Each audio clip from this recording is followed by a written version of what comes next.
What's up, it's Kayla Love, and if you have been following me, you know that I released my song Love When You Feed Me 3 weeks ago. It has accumulated 75,500 views streams on Spotify since then. 14% of those were due to me being added to the Fresh Finds playlist, which is an official editorial playlist on Spotify. And some of you have asked how I did that. While there's no for sure formula on getting on an editorial playlist, I thought I would make a video that shared my strategy and what I think helps me be successful in that goal of mine. So if that is of interest to you, keep on watching. So the first thing I want to talk about are the 3 different types of playlists on Spotify. There's the algorithmic playlist, the editorial playlist, and listener playlist.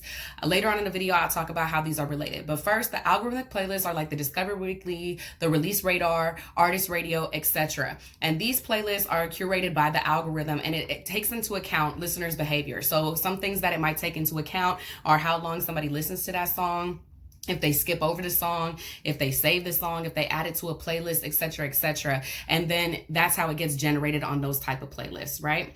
The second type of playlist is the editorial playlist. And these are the ones that are actually curated by Spotify employees, by some human ears. Like Rap Caviar has almost 12 million followers. If you get a song on there, it can take that song to the next level. It could change your career, right? So that's why these editorial playlists can be very exciting if you get on, and there's a lot of them. And then lastly, there's the listener playlist, and these are the ones that, you know, your friends might make, that you might make. Any Spotify user making a playlist and a song gets added to it, there you go, it's a listener playlist. So those are basically the 3 types of playlists. Okay, cool. Now that we got that out the way, I'm about to get into my 5 recommendations for increasing your chances of getting on a Spotify editorial playlist. Now, the first 2 are hella basic and fundamental. 1, make sure that you have a well-produced, well-mixed, well-mastered track. Whatever the song is that you're talking about, it don't matter. Just make sure that audio quality is professional. The second thing is having good, professional, high quality cover arts, okay? That should be for every track, but especially for a track that you want for playlist consideration. Okay, now that's out the way. My third recommendation, and it's really mandatory if you want to be considered at all, is to make sure you submit your track to the editors at Spotify via Spotify for Artists at least 7 days in advance. Now, if you are an artist that has music on Spotify and you don't know what Spotify for Artists is, I want you to go ahead and pause this video, take a look at the link in the description, and make sure that you set up your Spotify for Artists account today. That's where you can change your profile picture, your bio, your description, add photos, see all of your stats, know who your audience is, see what playlists you've been added onto, etc., etc. So it's super important that you have this account, and absolutely mandatory if you want to be considered for an editorial playlist. Now, something you have to consider at this step is the time that it takes from when you submit to your distributor to when it gets into the actual Spotify store. So that could be up to a week depending on who your distributor is. So like TuneCore, CD Baby, DistroKid is what I've used before. This last release I did through United Masters. So it all really just depends. You want to give yourself at least 2 weeks advance notice if you're able to, but at least, a week, you should probably be cool. So it takes some time for it to even show up on your Spotify for Artists. It'll say upcoming releases. Here's a screenshot of that. And then once it's there, that's when you submit it the 7 days in advance. So that's super important. Make sure that you are giving yourself enough time. Now, the 4th thing that I employed, and if you look at my journal, one of my goals was to land on an editorial Spotify playlist. I had written that on May 30th, and I said that I was gonna do that by getting 200 Spotify pre-saves that I would get by individual outreach and website promo. So my distributor, United Masters, made me a pre-save link.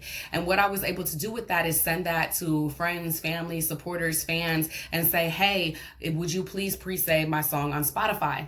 And what that meant was that when my song gets released, it would automatically be saved into their library, and they even have the option of pre-saving it to a playlist of their own. And so I wanted to do this because it was kind of like my strategy of maybe triggering the algorithm. So if I got enough saves, then they would be like, oh, that's unusual. We don't get that many pre-saves for your average release, and maybe get those human ears to pay attention to me, and also to gain traction so that I would be showing up on a bunch of release radars and hopefully Discover Weeklies, etc., etc. etc. So the pre-save campaign I felt like was really an important strategy, and I think that it definitely contributed to my ultimate success. And pre-saving is just a really great way of you to feel like you can do something while that song is waiting in the wings. It's a great way of giving people an action item that they can take before the song is even out. Now, once the song is out, that is where step 5 comes in. I have been researching people that do playlist curation. I have been working with organic music marketing, etc., to make sure that when my song dropped, I would get it on some playlists automatically, those listener playlists, right? Because again, I mean, I don't have proof of this anywhere, but just based off of what I've been studying and just my theories, I feel like all of the playlists are kind of intertwined, right? Like if you can get those algorithmic playlists to really pop off, then it's gonna feed into everything else. Because once I started getting my songs on listener playlists, that's when the algorithmic playlists started picking up. And then once those started picking up, that's kind of when I got the editorial placement. And I didn't get the editorial placement like the day that I dropped my song. It was actually like 5 days later, the Wednesday, because that particular playlist that I got added to, Fresh Finds, updates on Wednesdays.